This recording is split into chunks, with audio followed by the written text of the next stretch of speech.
One second.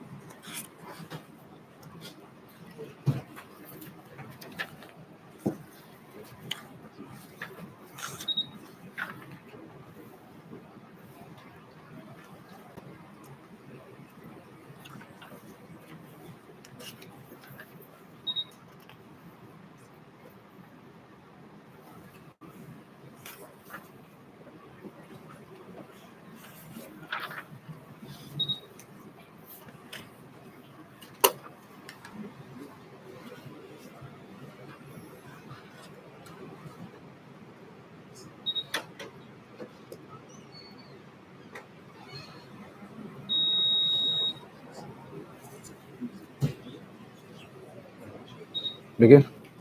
Bismillah ar-Rahman ar-Rahim. إن الحمد لله نحمده ونستعينه ونستغفره ونعوذ بالله من شرور أنفسنا وسيئات أعمالنا من يهده الله فلا مضل له ومن يضلل فلا هادي له وأشهد أن لا إله إلا الله وحده لا شريك له وأشهد أن محمدًا عبده ورسوله أما بعد. So tonight then we're going to begin with this book of Shaykh Muhammad ibn Abdul Wahhab rahimahullah ta'ala, Sittatu Mawadhi'a min as-Sirah. This is one of the books of Shaykh Muhammad ibn Abdul Wahhab, 6 events from the Seerah, from the life of the Prophet sallallahu alaihi wasallam.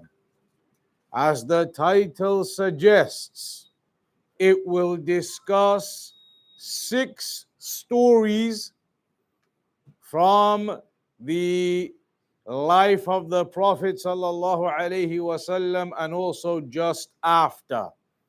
6 particular events, 6 particular stories that occurred. And each of these stories has benefits and lessons and admonitions to be taken from them. So if you look at the beginning,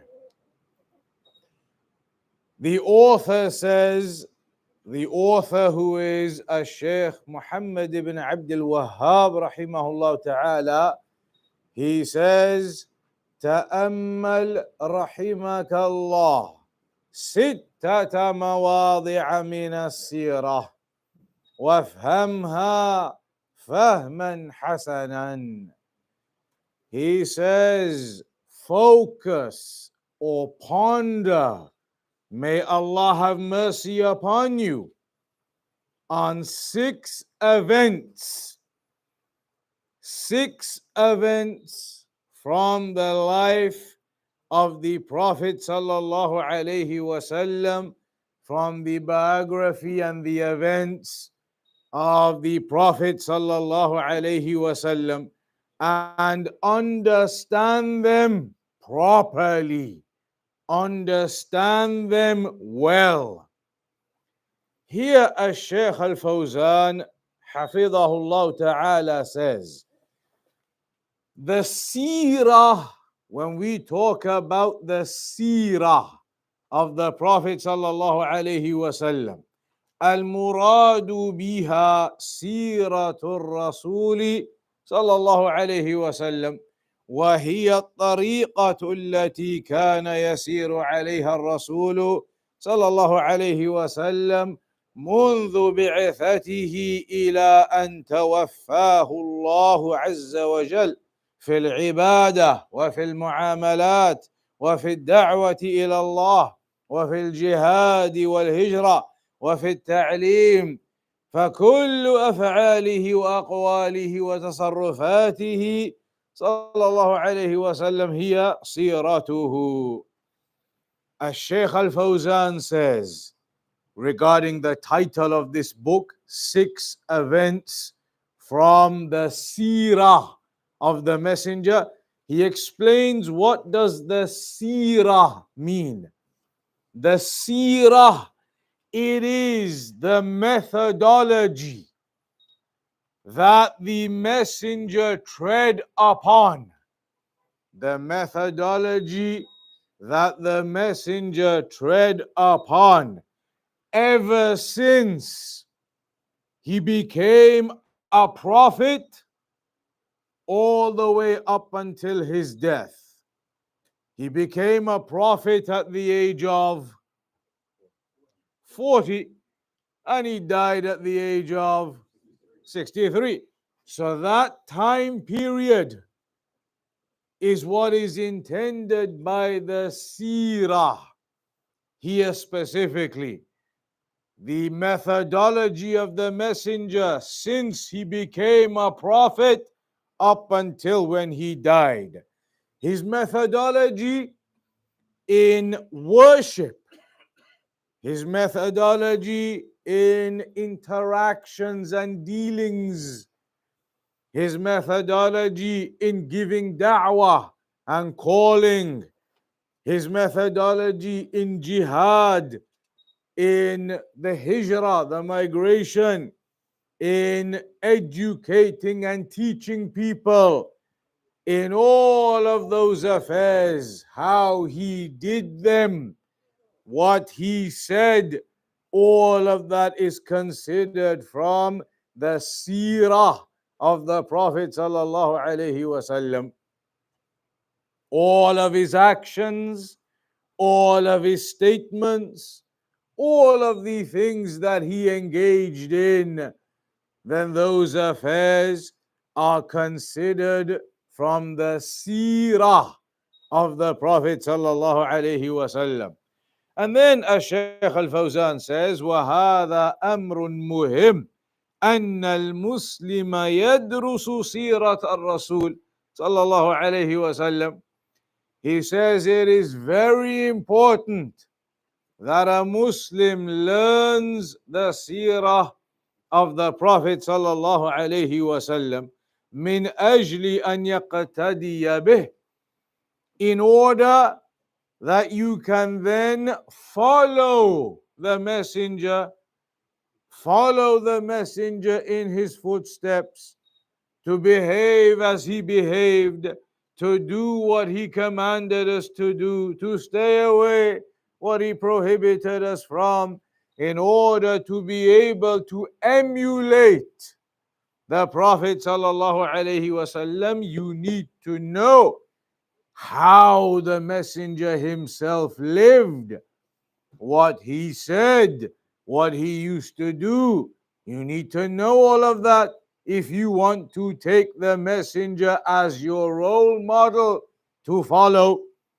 لأن الله جل وعلا قد جعله قدوة لنا, because it is Allah subhanahu wa ta'ala who made the messenger, declared the messenger as a role model for us. Allah made the messenger a role model for us. Allah made the messenger somebody that we are to copy, to emulate, to try and be like. As Allah said in the Quran, لَقَدْ كَانَ لَكُمْ فِي رَسُولِ اللَّهِ أُسْوَةٌ حَسَنَةٌ لِمَنْ كَانَ يَرْجُو اللَّهَ وَالْيَوْمَ الْآخِرِ. That indeed for you the messenger of Allah is a role model. Within the messenger of Allah is a role model for you to follow. Uswa hasana, a good role model, a good person to copy and emulate and follow. لمن كان يرجو الله واليوم الآخر, for the one who has hope in meeting Allah and believes in the last day. for the believers, then the messenger is a good role model for you to follow. He is the one that you emulate and copy. فهو قدوتنا عليه الصلاة والسلام فلندرس سيرته من أجل أن نقتدي به في ذلك. So the Prophet sallallahu alaihi wasallam is our role model, and therefore that is why we learn the seerah about how he lived and what he did and what he said. We learn all of that so that we can live in that same way, that we can behave in the same way the messenger used to behave. We speak in the same etiquette as the messenger used to speak with. That is the purpose and the objective behind learning the seerah. And the reason why Shaykh al-Fawzan emphasizes that point is because the people of innovation, the people of bid'ah, if you go and listen to them when they teach seerah, their objective is something different. What is their objective? Why do they talk about the seerah, the life of the messenger? What is their objective? Anybody?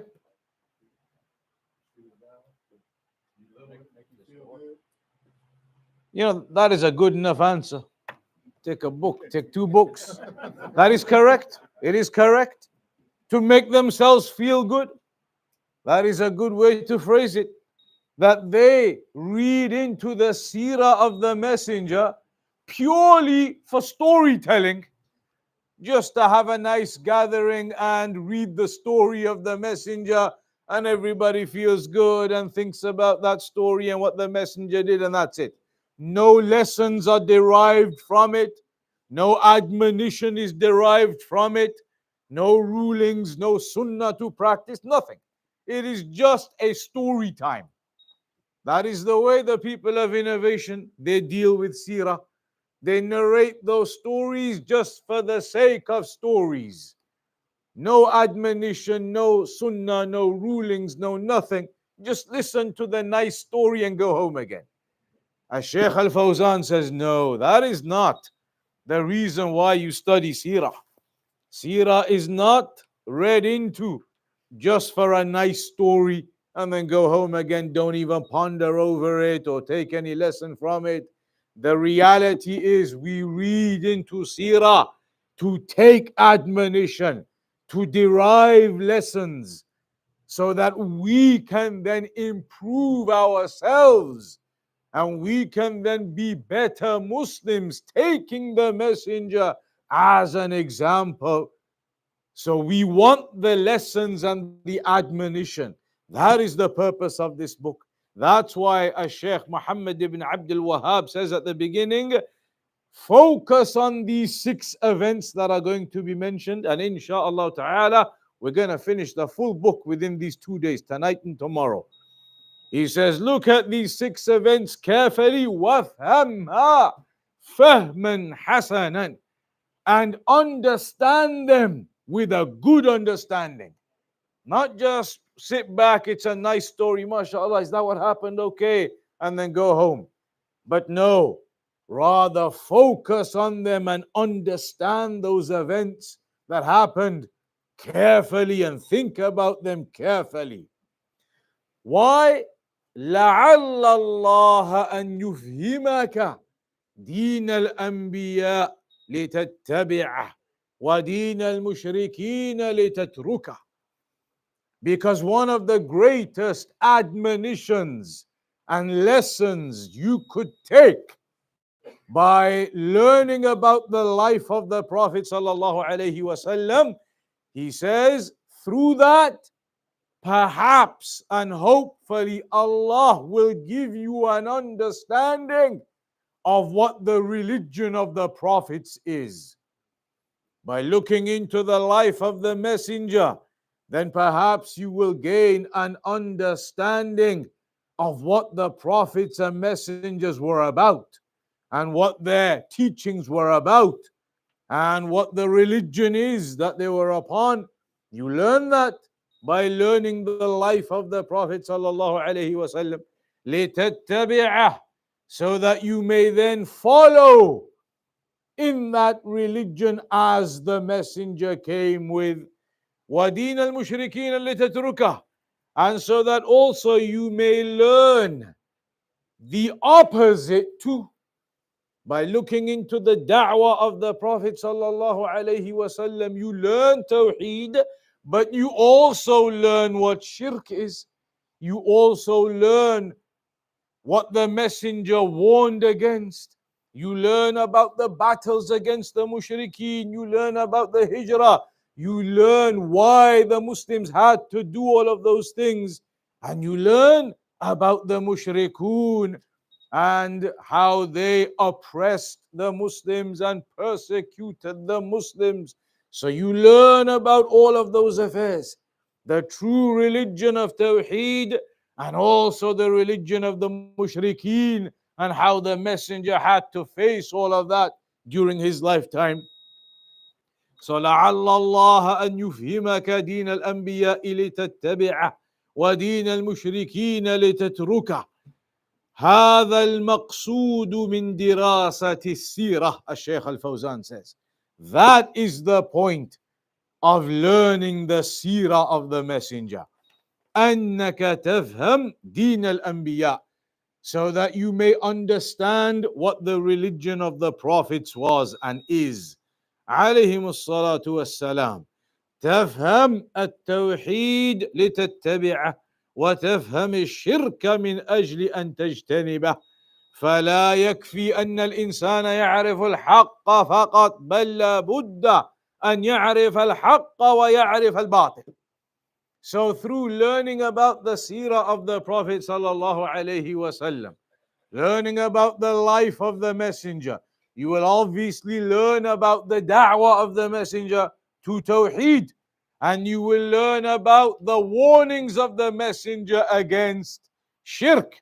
Because as Shaykh al-Fawzan says, as we know in our religion, it is not enough just to learn about Tawheed without knowing about shirk.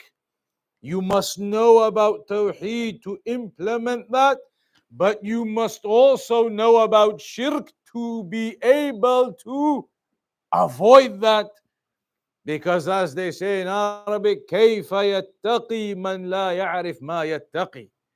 How can somebody protect themselves from something if they do not know what they are supposed to be protecting themselves from? If you do not know, for example, now you're in a forest and there are fruits growing on the trees, but one of these fruits is a poisonous fruit. They told you before you went, everyone told you that forest, you're going to go for a walk, no problem, but one of those fruits, it's a poisonous one. Be careful what you eat.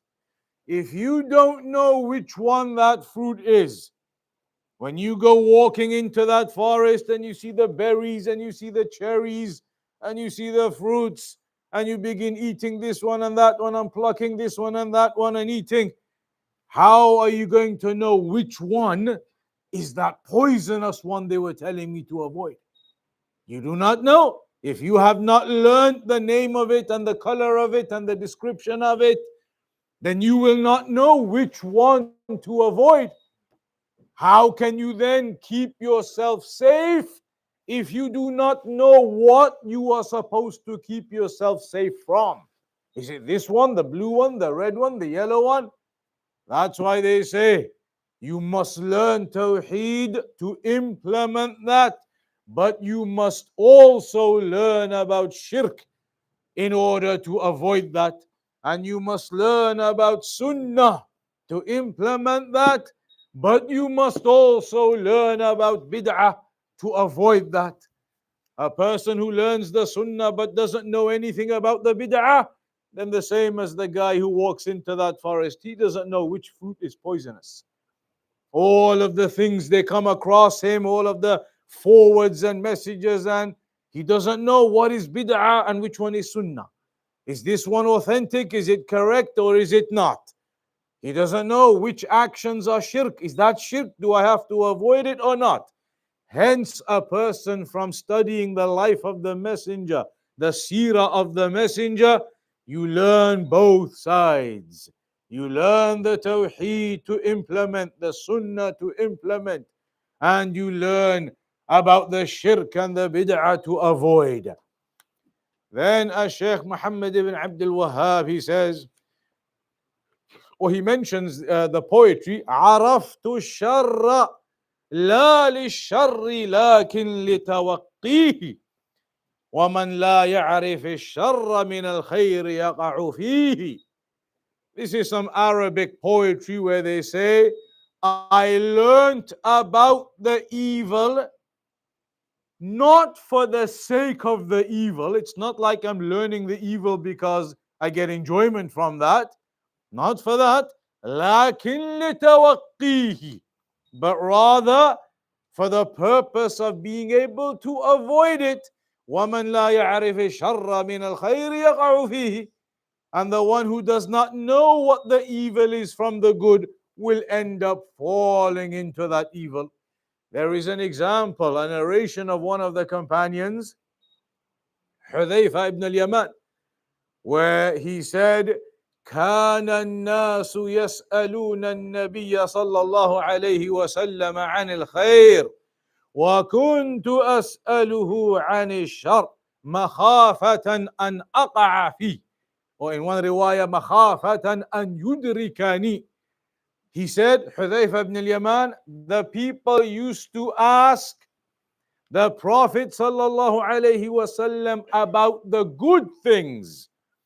They used to go and ask him, is this sunnah and is that sunnah? And tell us about this sunnah. What is that action of worship? They used to go and ask about the things that have reward in them. What can I do to get reward? But he said, I used to go to the messenger and ask him about the evil things. What is the haram and what is the wrong things? What is this? What is that? He used to ask about those evil affairs. Why? He said, مَخَافَةً أَنْ أَقَعَ فِي. Fearing that I may fall into them. Fearing that I may fall into them if I do not know them.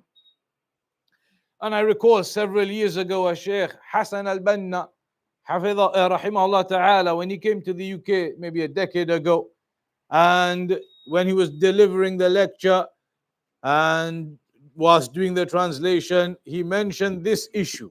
And the example he gave was, imagine you are driving down a road at night, and it's the first time you have driven down that road, and it's pitch black and it's nighttime, and there are potholes, big ones, in that road. If you've never been on that road before and you don't know where the potholes are, then when you drive down it, your car is going to go in those potholes everywhere. But if you are somebody who knows that road, and you know that when you get past the McDonald's, there's a pothole right there. So you know, even in the dark, as you're approaching, just swerve slightly. And then you're going on ahead, and then you see, the big tree. When the big tree comes, there's a pothole there. So even in the dark, you can swerve. So the one who knows where the evil is can avoid it. Where the person knows, he can avoid it. When he doesn't know, then he cannot. Somebody like me now, a stranger to this country, if I come and walk around now, we were driving here to the masjid and the houses look so nice, some of them, and they have nice gardens and nice flowers and everything. But apparently, despite the good appearance, they say the reality is something different. But how would I know? MashaAllah, let's go for a walk, such nice houses and gardens and flowers. And then Allah Ta'ala a'lam what occurs, whether you come out from that walk or not, or if it is arba'a takbirat at the end. So they say one of the reasons that you learn the seerah of the messenger is to learn about all of those affairs of good, of bad, of tawheed, of shirk, of sunnah, bid'ah. You learn that from the messenger, just like you've learned in the three fundamental principles. The three fundamental principles. The first one is about Man Rabbuka, and the second one Dinuka, and the third one Nabiyuka.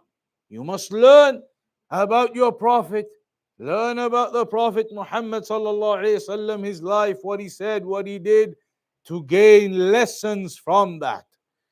So then Shaykh Muhammad ibn Abdul Wahhab mentions, فإن أكثر من يدعي الدين ويدعي أنه من الموحدين لا يفهم السنة كما ينبغي. Exactly.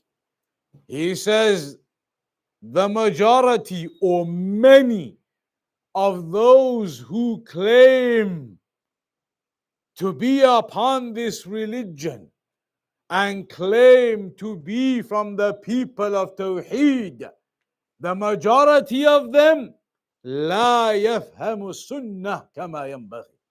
They do not understand the Sunnah as is appropriate and suitable. They do not understand the Sunnah as they should. Those who are saying we are people of religion, we are people of Tawheed, and yet many of them, the Shaykh says, do not really understand the Sunnah because they have not really studied into the religion, into the life of the final messenger, who this man was, what he came with, Muhammad sallallahu alayhi wasallam. So الشيخ الفوزان says المشركون يتقربون إلى الله بالشرك يظنون أنه خير لأنهم لا يعرفون الشرك فصاروا يتقربون به إلى الله. An example the Shaykh mentions of the people who end up falling into shirk. Many people, they end up falling into actions of shirk, thinking that their actions are actually okay. They fall into actions of shirk, thinking that these actions of theirs are actually okay. And he gives the example of how for when they call upon the awliya and they may go and sacrifice for the so-called awliya, and maybe they were from the awliya of Allah, but they, the people, then go and sacrifice things at their graves. And they go and make dua to these dead in their graves, asking the dead to take their dua to Allah. As they say, as the mushrikun used to say, يَعْبُدُونَ مِن دُونِ اللَّهِ مَا لَا يَضُرُّهُمْ وَلَا يَنْفَعُهُمْ. They used to worship others besides Allah, those that do not benefit them nor harm them. Dead in their graves, they do not benefit them nor harm them. Those dead people cannot do anything. But what do they say? يَقُولُونَ هَؤُلَاءِ شُفَعَاؤُنَا عِنْدَ اللَّهِ. They say, but these individuals are our intercessors with Allah. They will intercede for us with Allah, that they will take our dua to Allah for us. And that is exactly what they used to claim. They would say these pious people, they are righteous people, awliya of Allah. They are close to Allah. But as for us, we are sinners. We are not close to Allah, so it's more difficult for our dua to be answered. Better if we go to these awliya of Allah who are close to Allah and ask them, make the dua to them, asking them to take our dua to Allah for us. That is what they used to basically claim, that they are seeking closeness to Allah via these intermediaries of theirs. And those intermediaries, the deceased in their graves, do not hear a thing. Shaykh al-Islam ibn Taymiyyah, he mentioned that the mushrikun who go to the graves of those deceased individuals and they make dua, calling upon those deceased ones. Oh, so and so, help me with this, help me with that, take my dua to Allah. Shaykh al-Islam ibn Taymiyyah said, the spirits of those people would rise out of the grave. Centuries ago, when they used to do that, they used to go and call upon them. The spirits used to rise up from the grave. And these people, they were making dua, they would be shocked that these awliya of Allah have risen up. The spirit used to rise up and they would talk to them. They would talk to them. How could this be? How could this be?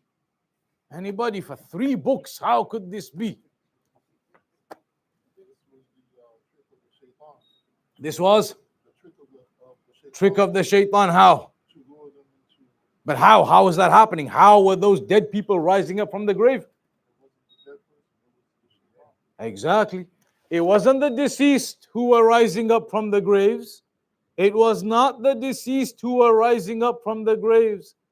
That was the shayateen, the jinn, coming and taking the appearance of those dead people in the grave and then rising up in this spirit kind of form with the appearance of those dead people rising up, the shayateen, the jinn.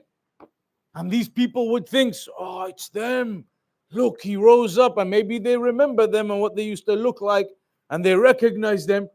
And so they think that this act of theirs of going to the graves and calling upon them is definitely the right thing to do. They rose up and they spoke to us. And they will take our dua to Allah for us. I spoke to such and such a wali, they will say. And this is what is known as a type of istidraj, that Allah subhanahu wa ta'ala allows these affairs to occur to further their misguidance. It is like the example, I think we mentioned it in one of the other locations. One of our teachers in the past, in Medina, he used to work as a security guard at the grave of the Prophet sallallahu alaihi wasallam. The grave of the Messenger, as you know, his house was right next to Al-Masjid al-Nabawi.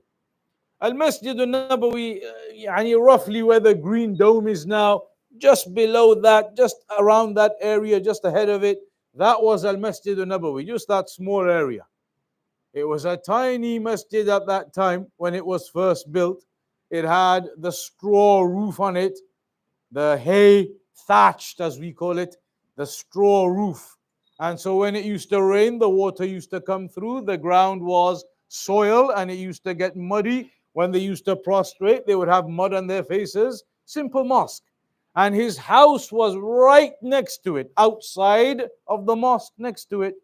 Then as time went by and the numbers of Muslims increased and they became more and more in Medina, during the time of Abu Bakr as-Siddiq and Umar ibn al-Khattab and Uthman and Ali radiallahu anhum, the numbers of the Muslims increased and increased, and they needed to expand Al-Masjid al-Nabawi.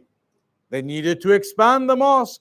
So they began expanding to the back and to the side until they could not expand anymore in those directions because of the houses of the companions. Right now, whoever's been to Medina, at the back where you have all the hotels and the courtyard, that was the residence of Medina. Their houses were there. That's where the houses of the companions were, in all of that area back there. So they couldn't knock down the houses and carry on expanding that way. So then what did they do? Eventually, one of the rulers, he made the decision that we should, or we have no choice but to expand to the other side. But the other side was where the house of Aisha radiallahu anha was, where the Messenger was buried. And all of the scholars at that time, their agreement was that you shouldn't do it. Don't expand that way. Leave the house of the Messenger external. Don't expand that way. But the ruler at the time, this was after Al-Khulafa al-Rashidin, afterwards. He made the ijtihad, we have no choice. The space is limited, we need to expand. So they expanded that way. And so, where the houses of the wives of the messenger were, they were all taken, and the mosque was expanded that way, such that the house of Aisha then became within the area of the mosque. But the messenger had made a dua, لا تجعل قبري وثنا يعبد. Oh Allah, do not make my grave like a shrine that becomes worshipped. Do not allow my grave to become a shrine that is worshipped. So Ibn al-Qayyim said the dua of the messenger was answered. Because right now, even though they expanded that way, three sides are completely walled off to the ceiling. You cannot see a thing. Completely walled off. Wall, wall, wall. Three walls completely sectioned off. Nothing to see. Only from the front is the section where you can see into the grave of the messenger. So the dua of the messenger was answered. It is not a shrine that became worshipped, and they have security there. So the point I was going to make was one of our teachers in Medina, Shaykh Khalid al-Raddadi, he previously, rahimahullah, used to work as a security guard there. And he said one day a person came with a letter. He had written a letter and he had folded it all up and threw it into the grave of the messenger. He said at the end of the shift, we picked up that letter, picked it up and we opened it up, and there was a name at the top, Ya Rasulullah, my name is, whatever his name was, Muhammad ibn Khalid or something. And then there was a passport size photograph attached of himself. Then after that, Ya Rasulullah, this is my wife, Aisha, Fatima, whatever her name was, and her passport photograph attached. Then after that, Ya Rasulullah, these are my three kids, Khalid, Ali, whatever their names were, and their passport photographs attached. Then at the bottom, Ya Rasulullah, you can see this is me and my family. And O Messenger of Allah, we are currently in some difficulties. We have some hardships we're going through, Ya Rasulullah. You can see my family there, O Messenger. Please, O Messenger, help us. Please, O Messenger, intercede for us. Help us, Ya Rasulullah. This is my family, you can see them. Signed it off and threw it into the grave of the Messenger. Is that something that benefits? Of course not. And this is the misguidance of the people. Those who do not understand the Sunnah, do not understand Tawheed, and they claim to be upon religion and claim to be upon Tawheed. The Shaykh says many of them do not understand the Sunnah in reality. So they commit shirk and they fall into all types of those affairs, and they attribute themselves to Islam, and in reality they are falling into affairs of shirk. That is the introduction. We now know why we're going to study these 6 events. So why are we going to study these 6 events? Say again?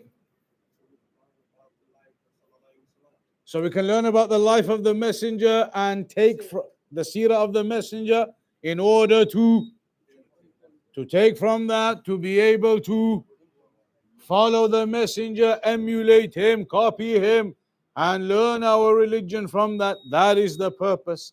And specifically, the angle that the author, Shaykh Muhammad ibn Abdul Wahhab, takes is learning about Tawheed and Shirk. Learning about Tawheed and Shirk. These 6 events that we're going to go through are all going to teach us something about the affairs of Tawheed and Shirk. So we begin with the first one here. Al-Mawdi'ul Awwal. This is the first event, the first chapter in this book, and there are 6 chapters. The first chapter, the first event. قصة نزول الوحي وفيها أن أول آية أرسله الله بها يا أيها المدثر قم فأنذر إلى قوله ولربك فاصبر. He begins by saying in the first event, it is going to be about the story of how the revelation began. The story of how the revelation began. And within that, it highlights that the messenger was made a messenger with the revelation of Al-Muddathir, with the revelation of Ya Ayyuhal Muddathir, O you the one enveloped in garments. Qum fa'anzir, arise and warn. Meaning go out publicly now and spread the da'wah. That is the messengership that began. Prior to that, اقرأ باسم ربك الذي خلق. That came first. When that came, the scholars, they say he was made a prophet. And Ya ayyuhal muddathir, he is now made a messenger. So the question is, what is the difference between a prophet and messenger? Hands up.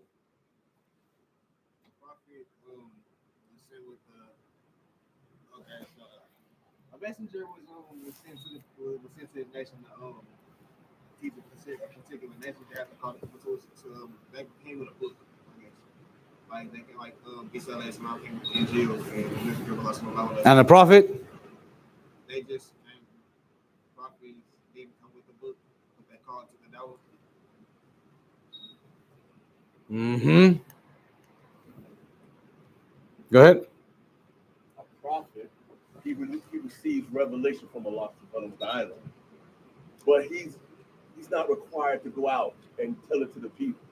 He guides his family and himself with it. Like Adam alayhi salam. And the messenger, when he receives revelation, he, like in the Surah Muadh, he's supposed to go out. He's supposed to go out and call the people. Call the people to Tawheed. That is a very common explanation. Very common explanation in many books. I cannot deny you a book for the explanation. It is in many scholars they mention that, many scholars, in many books. But we are going to mention something else the scholars have mentioned instead. That explanation that a prophet is somebody who was given revelation but not commanded to publicly go out. But a messenger was given revelation and commanded to publicly go out. Very common explanation about the difference between a prophet and messenger. But the biggest problem with that explanation is a prophet was given revelation but not commanded to go out publicly and teach it. All of those prophets, how many prophets were there? 124,000. How many messengers were there? 300 odd, 310 odd, 313, 315. So all of those prophets, they were not commanded to go out and preach. Many scholars, they say, that doesn't quite seem to sit right. How could it be that the prophets were given the revelation but not commanded to go out? So the scholars, some of them, they explained some differences. Prophets and messengers, all of them were given a book. All of the prophets and messengers were given a book. They were all given a revelation. Some of those books we know their names, some of those books we do not know their names. The books that we know their names obviously are Tawrat, who was given to Musa alayhi salam, Zabur given to Dawud alayhi salam, Injil given to Isa alayhi salam, Quran, Muhammad sallallahu Suhuf of Ibrahim, the scrolls or parchments of Ibrahim, Any other books we know of? Huh? You tell me, I'm asking the question. Huh? Zabur mentioned it. There's a Zabur, you can say that's under that. Yeah, so you can take one.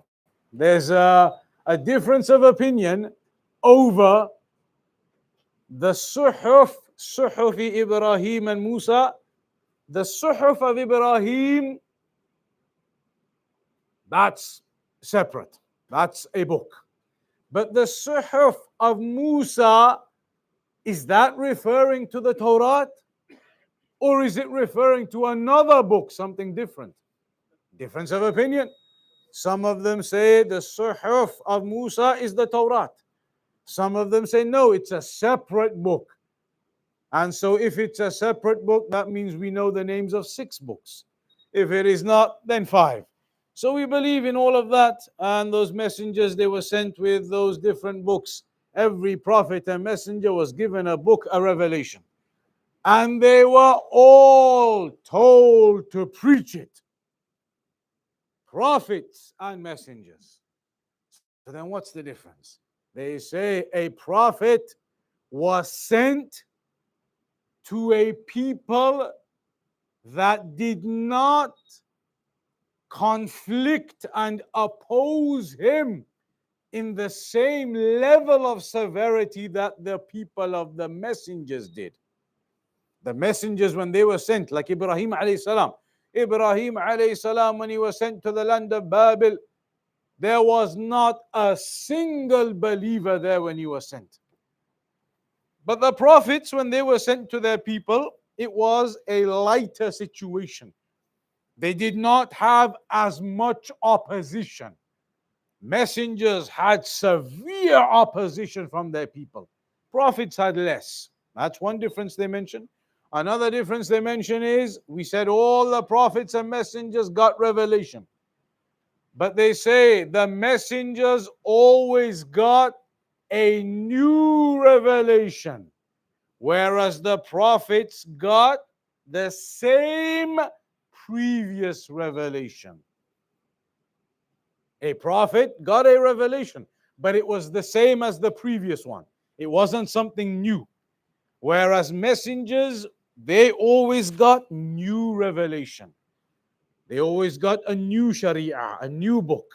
But the prophets, they were given the same as the previous one to come and reaffirm that, and to re-emphasize that, and to remind the people of that again. That's one difference also. How do we get to na'am. So here, Ya ayyuhal muddathir, qum fa'anzir.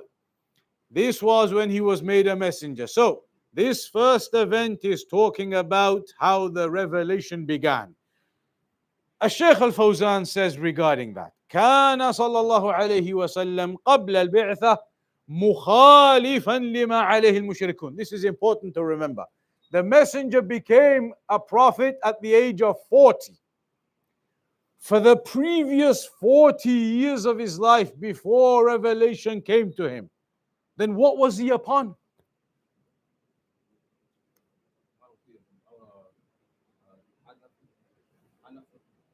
Hanifiyya.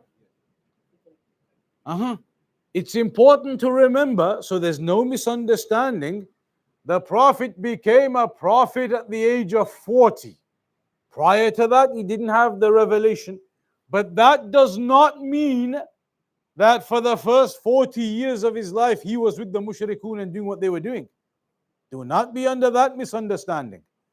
The prophet, even in those first 40 years, was away from the mushrikeen and their ways. He was never upon shirk and the worship of the idols. He was never upon alcohol and drinking of it. He was never upon the evil acts and fornication and what they used to do in the Quraysh. He was never like that even before the age of 40. He was known amongst them as Al-Amin. Before he got the prophethood even, he was known among the mushrikun as the trustworthy one. They used to recognize his great character and his great behavior and trustworthiness and dignity. He was a dignified man even before the revelation came to him. So Shaykh al-Fawzan says, even before the revelation came to him, كان مخالفا لما عليه قومه. He was in opposition to what the rest of the Quraysh were upon. He was in opposition to them. لم يعبد الأصنام. He never worshipped the idols. He never worshipped the idols. وكان نعم فكان يذهب إلى غار جبل حراء. And he used to go, before the prophethood, he used to pack his bag with food, and he used to go to Mount Hira in Mecca. He used to go to that mountain, to the cave of Hira, with his food in a bag, because he used to go out there and sometimes stay for several days and nights at a time. Stay in that cave, pondering over Allah, pondering over his Creator. He would go, and they say from his good character and his generous nature that he had, when he used to pack his bag with food and head out to go to the cave of Hira, on the way, if he saw the destitute, the poor people in poverty, he would take some of that food out and give it to them as he went. So he would go and he would enter into that cave at the top of the mountain. And that mountain in Mecca, it is you can see the Kaaba, it's like opposite into the direction of the Kaaba. فكان يجلس فيه الأيام والأشهر يعبد الله ويعتزل عن الناس. And he used to go there for days and nights at a time, staying there, contemplating, worshipping as he knew at the time. And what did he know at the time? Revelation hadn't come, so what did he know at the time? What Tawheed? From where? Revelation hadn't come. Fitra, but something, he had something. Even though revelation hadn't come yet, he had something. More than, there's that, of course, more than that though, he had something. Revelation had not come yet, but he had something. 3 books on offer. Stories from the past, from where? Ibrahim alayhi salam. He had the religion of Ibrahim alayhi salam, the remnants of the religion of Ibrahim alayhi salam. Al-Hanifiyya, that's what it is. Al-Hanifiyya was the religion of Ibrahim alayhi salam, which is, Al-Hanifiyya means Tawheed. Al-Hanifiyya. When Allah said, وَمَا أُمِرُوا إِلَّا لِيَعْبُدُوا اللَّهَ مُخْلِصِينَ لَهُ الدِّينَ حُنَفَاءَ. Allah told us to be Hunafa, Hanifiyya, meaning upon Tawheed. So that was the religion of Ibrahim, and that had trickled down. The remnants of that had come down. And so he knew of that, and knew of that Tawheed and Allah. And so he used to go and worship and remember Allah, up until one time, جاءه ملك وهو في الغار. As you all know the story, when he was in the cave, and the angel came to him one day, فَقَالَ لَهُ اقْرَأ. So the angel said to him, read, recite. قال ما أنا بقارئ.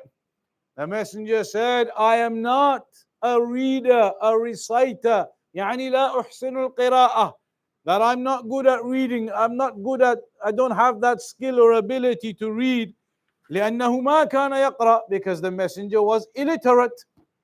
And the name of this masjid is Ummiyin, from the Arabic, that's the word. He did not read and he did not write. He was not skilled in those affairs. And it mentions in the Quran, in fact, وَمَا كُنْتَ تَتْلُو مِنْ قَبْلِهِ مِنْ كِتَابٍ وَلَا تَخُطُّهُ بِيَمِينِكَ.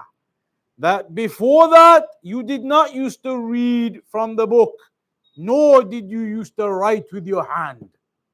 Affirmed in the Quran that he was, as we say, illiterate, that he did not read or write. Kana ummiyan, the Shaykh says.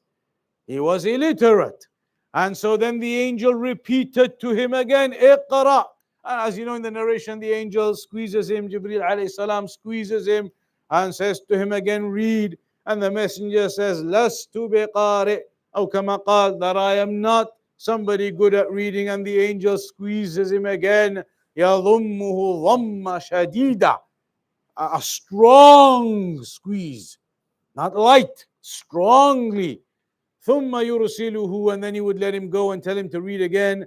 And eventually then the revelation came, اقرأ بِاسْمِ رَبِّكَ الَّذِي خَلَقَ, read in the name of your Lord who created. So that was the first revelation. And those ayat, all of that, اقرأ بِاسْمِ رَبِّكَ الَّذِي خَلَقَ خَلَقَ الْإِنسَانَ مِنْ عَلَقٍ, all of those ayat, حفظها النبي صلى الله عليه وسلم. The messenger from that incident memorized those ayat. Jibreel alayhi salam taught him those ayat, he memorized them. وَهَذَا أَوَّلُ مَا نَزَلَ عَلَيْهِ مِنَ الْوَحْيِ, and that was the first of the revelation that came upon him. وَصَارَ بِذَلِكَ نَبِيًّا, and so he became a prophet with that. ثُمَّ ذَهَبَ إِلَى خَدِيجَةَ رَضِيَ اللَّهُ عَنْهَا أُمِّ الْمُؤْمِنِينَ. Then, as you know in the story, it's in Al-Bukhari. Pick up Sahih Al-Bukhari, right at the beginning on the first page, all of the story is there. He goes to his wife at the time, Khadija radiyallahu anha, his first wife, Khadija radiyallahu anha. He goes to her, Ummul Mu'mineen, from the mother of the believers. And incidentally, even though I don't want to digress too much, we don't have too much time, but who is better? Khadija radiyallahu anha or Aisha radiyallahu anha? 3 books on offer again. Scholars, some of them differ, and I think Shaykh mentioned in his explanation of At-Tawheed, Khadija was better in supporting the Prophet. Aisha was better in terms of her being a faqih after. So then what's the answer? Who is better? For your 3 books, who is better? Khadija radiyallahu anha.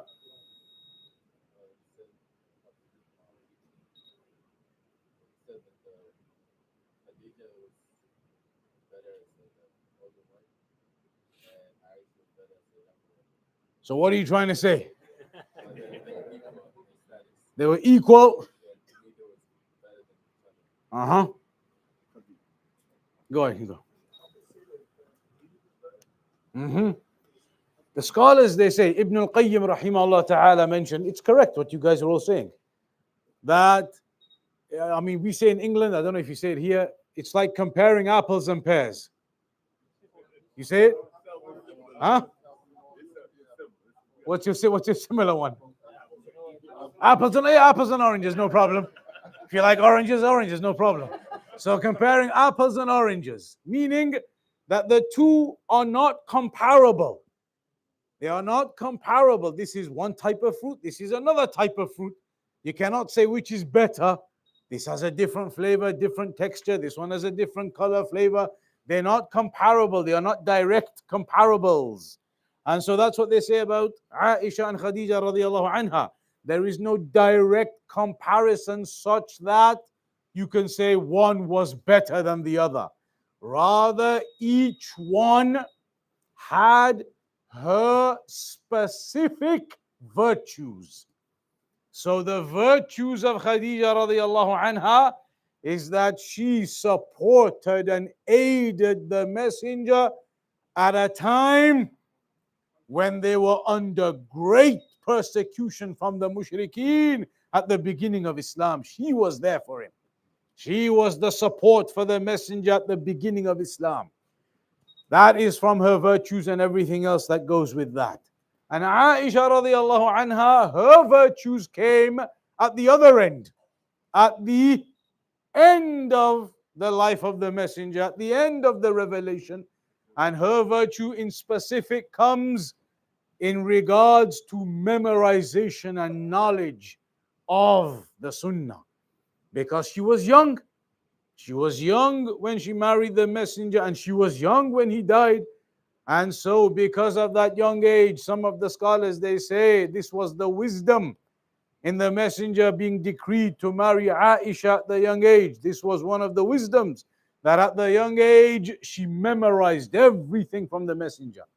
You know, Aisha radiallahu anha is considered as one of the scholars of the Salaf.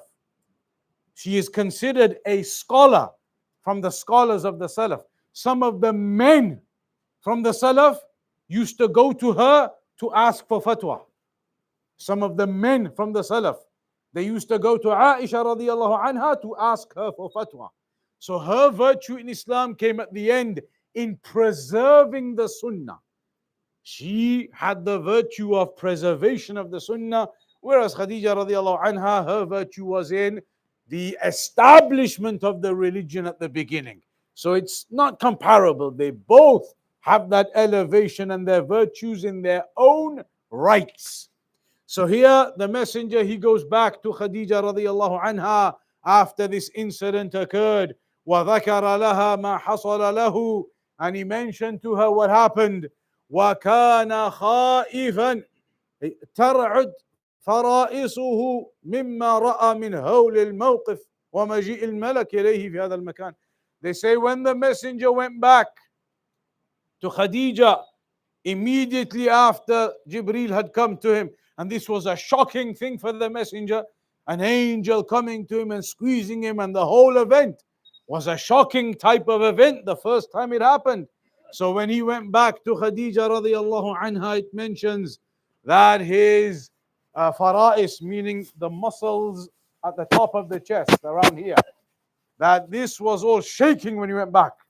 Like when you're extremely cold and it begins to shake your muscles. This area, it mentions he was shaking from the top when he went back to Khadija radiallahu anha. And then it mentions how he requests to be covered, etc. And he tells her what happened. And he said, لَقَدْ خَشِيتُ عَلَى نَفْسِي. He said, I feared for myself. I feared for myself. He did not know this. This was the first time an angel had come to him. He said, لَقَدْ خَشِيتُ عَلَى نَفْسِي, that I had feared for myself, and he was shaking. And Khadija radiallahu anha comforted him and reassured him. And she said to him, كَلَّا وَاللَّهِ لَا يُخْزِيكَ اللَّهُ أَبَدًا. She said, never, meaning you have nothing to be afraid of or to be shaking. Allah would never disgrace you. Allah would never degrade you. إنك لا تصل الرحم وتقري الضيف وتحمل الكل وتكسب المعدوم. And she mentioned the reasons. She said how you keep the ties of kinship and how you honor the guests and how you help those in need. You do all of those things from your characteristics, the way you are. Allah would never do harm to you. And then the messenger says to her, Dathiruni, meaning ghattuni, cover me up. And so Khadija radiallahu anha covered him. And so then after that, as he was covered, then the angel came to him later and mentioned, Ya ayyuhal muddathir. And that is then when he became a messenger. So now he was umira bit tabligh. When Ya ayyuhal muddathir came, then he was now commanded to publicly preach. At the beginning, he was not commanded to publicly go out. At the beginning, he would talk to his tribes people, he would talk to his close ones. But then afterwards, when Ya ayyuhal muddathir came, he would go and stand on top of Mount Safa and call out to them, come, gather. And they would come and he would begin talking to them and giving them da'wah on Mount Safa. It's mentioned on one time how he did that. He called everyone, shouted out to them, gather on Mount Safa, and he began giving them da'wah to Tawheed. And when he began doing that, Abu Lahab was there and he said, what is this? What a waste of time. You called us here to tell us this, to tell us about this monotheism of yours, to tell us about this so-called new religion of yours. What a waste of time. And so Allah revealed about him تبت يدا أبي لهب وتب. May the hands of Abu Lahab perish. And the meaning of may the hands of Abu Lahab perish, when they say the hands of somebody be destroyed in Arabic, the meaning of it is may that person be destroyed. Because the hands, a person who has no hands is unable to work, is unable to do anything without hands. And so the meaning of the Arabs, may your hands be destroyed, meaning may you be finished off and destroyed. Tabbat yada abi lahabin wa tab. So then the messenger would go out and he would give that da'wah.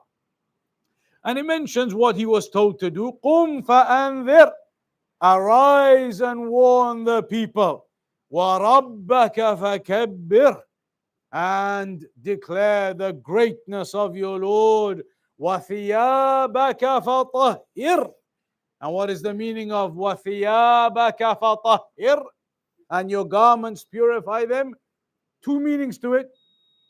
One is, and your garments, purify them. So purify your garments, be upon purity, cleanliness.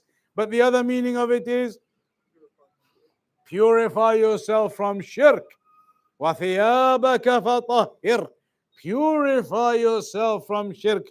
وَالرُّجْزَ فَهْجُرْ. And the idols, abandon them. Abandon those idols.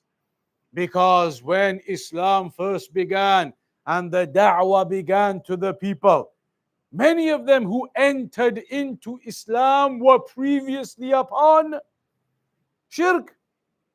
And at the beginning of Islam, for that reason, some of the rulings were different to protect the new Muslims from falling back into shirk. Then later on, those rulings were changed. An example is visiting the graveyards. Is it permissible to visit the graveyards?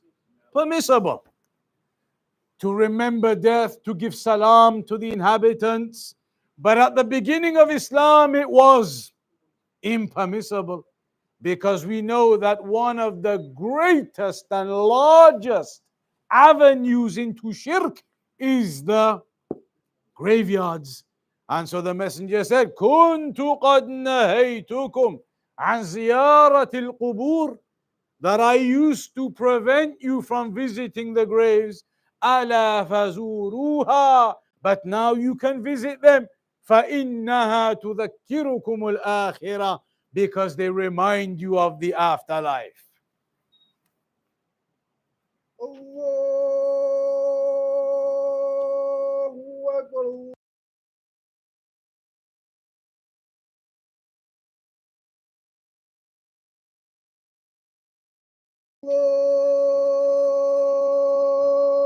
Allahu Akbar.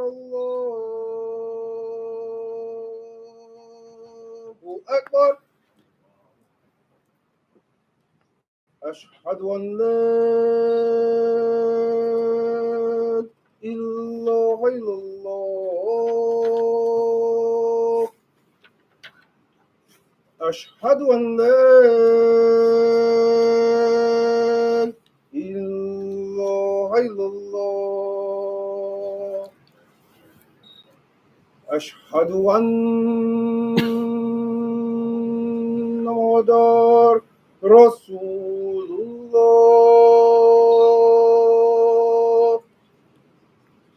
أشهد أن محمدًا رسول الله.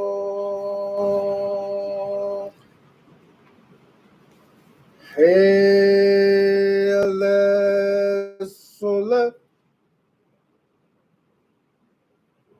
حي على الصلاة. حي على الفلاح. حي على الفلاح.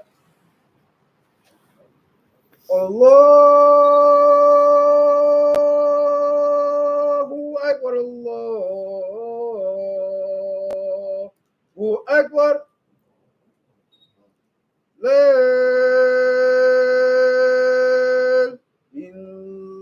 إلا الله.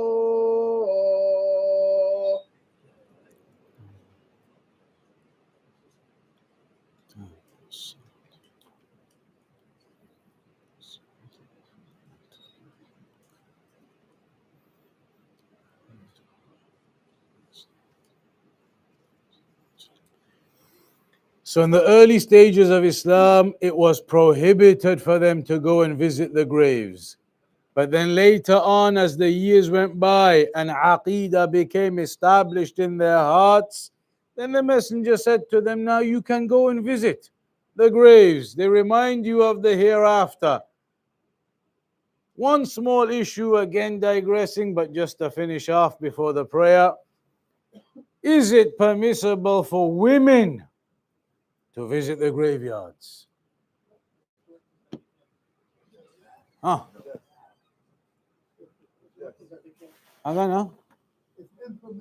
Impermissible for the women to visit the graveyards. Everybody agree? Nobody wants to agree? Put your hands up if you agree. You agree? Anybody else agree? You agree? So we have 4 people upon the fatwa that women cannot visit the graveyards. It is a legitimate fatwa. It is a legitimate fatwa. And many of the scholars have that opinion, as Shaykh bin Baz and many of them. They say that it is impermissible for women to visit the graveyards. But everybody else who opposed this fatwa, what's your evidence that they can? What's your evidence that they can?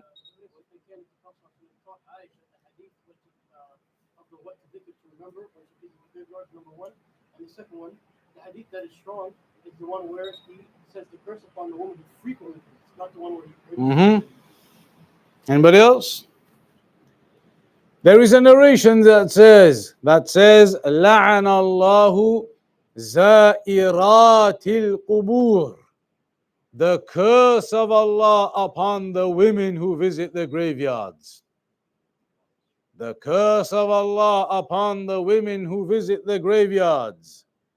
But then there is another narration that says, لَعَنَ اللَّهُ زُوَّارَاتِ الْقُبُورِ. The curse of Allah upon the women who frequently visit the graveyards. So some scholars, they take the general narration, the curse of Allah upon the women who visit the graveyards, and they say it's haram.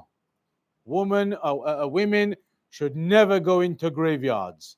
But others who say, we have this other narration saying, the curse of Allah upon the women who frequently visit the graveyards.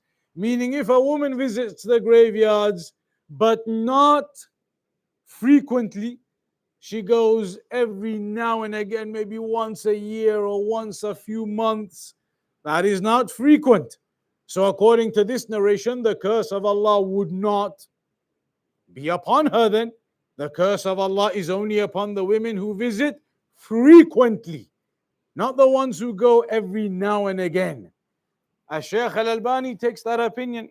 So he says it is permissible for women to visit the graveyards as long as it is only, again as we say, I don't know if you say it, once in a blue moon. Alhamdulillah. So as long as it's only once in a blue moon, then it's okay. But if it's regularly, then no. And even then, if you take the opinion of a Shaykh al-Albani, even then, only if the woman is properly covered up and she is able to control her emotions. She's going to go there and start wailing and all types of affairs, then she should not go. A woman who covers herself and can control her emotion. Controlling emotion does not mean that you're not going to cry. The messenger cried at the death of his son. When Ibrahim died, he cried. Crying is from the mercy that Allah has put into the hearts of us. Crying is not the issue. That is not impermissible. The impermissibility is an-niyaha, screaming and wailing and falling around, and all that type of affair is impermissible. So even if you take the opinion of a Shaykh al-Albani and other scholars that women can visit graveyards if it's once in a blue moon, then only if they are properly covered and they can control their emotions, etc. And if you take the other opinion, it's a valid and legitimate opinion that women should not go to the graveyards at all. So we'll stop on that for now then. I believe the plan is to pray and then eat and then continue after that. We're going to carry on to finish off this first chapter and the second chapter. We'll get it done by Isha, insha'Allah ta'ala.